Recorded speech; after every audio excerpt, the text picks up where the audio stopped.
আসসালামু আলাইকুম, welcome to আমার রান্নাঘর। আজকে আমি আপনাদের সঙ্গে শেয়ার করব চিকেন ঝোল রেসিপি খুবই সহজ পদ্ধতিতে। চলুন তবে দেখে নিই এই চিকেন ঝোল রেসিপি এবং আলু দিয়ে এই ঝোল তৈরি করে নেব। এখানে আমি আপনাদের সঙ্গে শেয়ার করব। দেখুন, আমি এখানে 1 কেজি চিকেন মাংস নিয়েছি এবং হাড় সহ নিয়েছি। এরপর আমি চিকেনটিকে ম্যারিনেট করব। দিলাম স্বাদ মতো নুন, দিয়ে দিলাম 1 চা চামচ হলুদ গুঁড়ো, এখানে দিয়ে দিলাম টক দই 1 চা চামচ। এরপর মাংসটিকে ভালোভাবে হাতের সাহায্যে ম্যারিনেট করে নেব। এটিকে আমি ভালো করে ম্যারিনেট করছি, এইভাবে ম্যারিনেট করে নিচ্ছি। দেখুন, আমি মাংসটিকে হলুদ, টক দই এবং নুন দিয়ে ভালো করে ম্যারিনেট করে 1 ঘন্টার মতো এটাকে রেখে দেব। ঢাকা দিয়ে আমি এটাকে রেখে দিলাম। এরপর আমি একটা কড়াই কিছু পরিমাণ তেল অ্যাড করে নিয়েছি।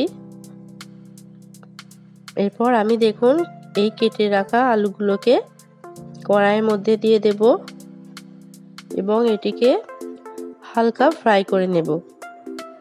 এতে দিয়ে দিলাম সামান্য পরিমাণ হলুদ গুঁড়ো এবং সামান্য নুন দিয়ে আমি এটাকে ভালোভাবে মিশিয়ে একটু ফ্রাই করে নিচ্ছি।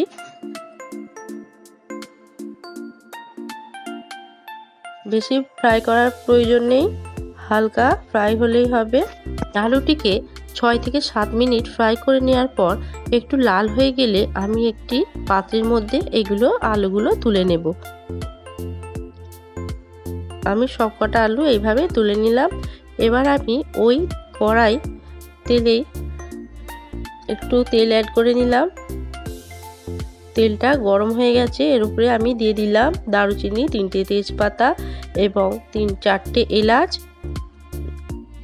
একটু ফ্লেভার ছেড়ে দিলেই আমি এখানে দিয়ে দিলাম পেঁয়াজ কুচি। পেঁয়াজ কুচিটি ভালোভাবে ফ্রাই করে নেব। এটি যতক্ষণ না লাল হয়ে যায় আমি এইভাবেই একটু ফ্রাই করতে থাকব। একটু লাল লাল হয়ে গেলেই আমি এখানে কিছু মশলা অ্যাড করব। দেখুন, কিছু পরিমাণ লাল হয়ে এসেছে। আমি এখানে একটু নুন এবং সামান্য চিনি দিয়েছি। নুন দিলে পেঁয়াজটি তাড়াতাড়ি ভাজা হয়ে আসে এবং একটু নরম হয়ে যায়, আর চিনি দিলে কালারটা ভালো আসে এই পেঁয়াজের পেস্তাটা। এরপর আমি দেখুন এখানে টমেটো কুচি করে নিয়েছি, 2টো দিয়েছি টমেটো কুচি। আপনারা চাইলে মিক্সারে পেস্ট করে দিতে পারেন।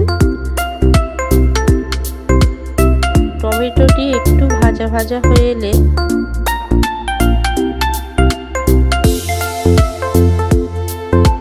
আমি এখানে মশলা অ্যাড করলাম।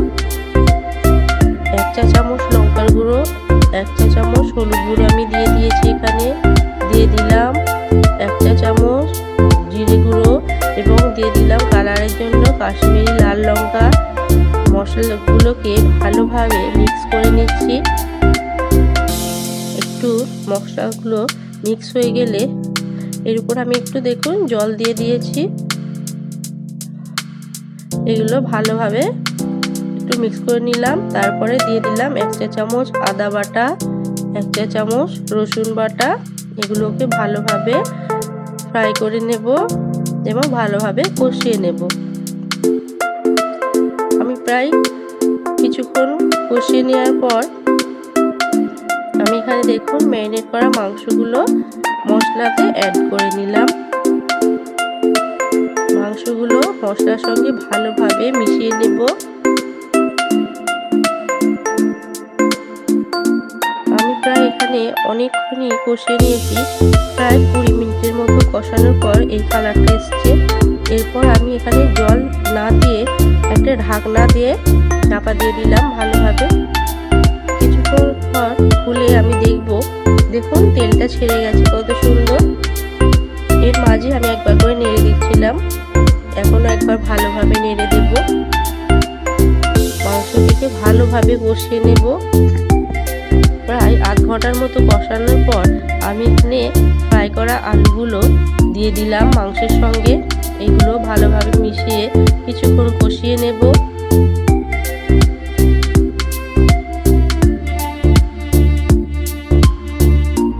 ভালোভাবে মিশিয়ে নিচ্ছি।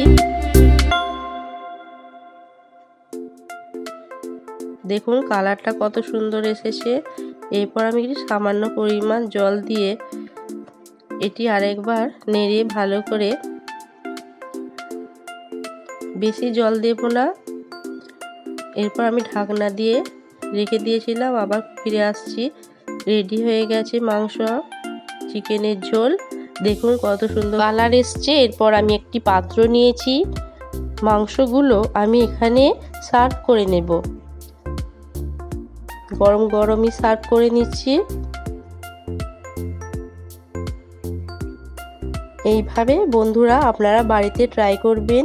খুবই সহজ একটি রেসিপি এবং সবাইকে খুবই ভালো লাগবে।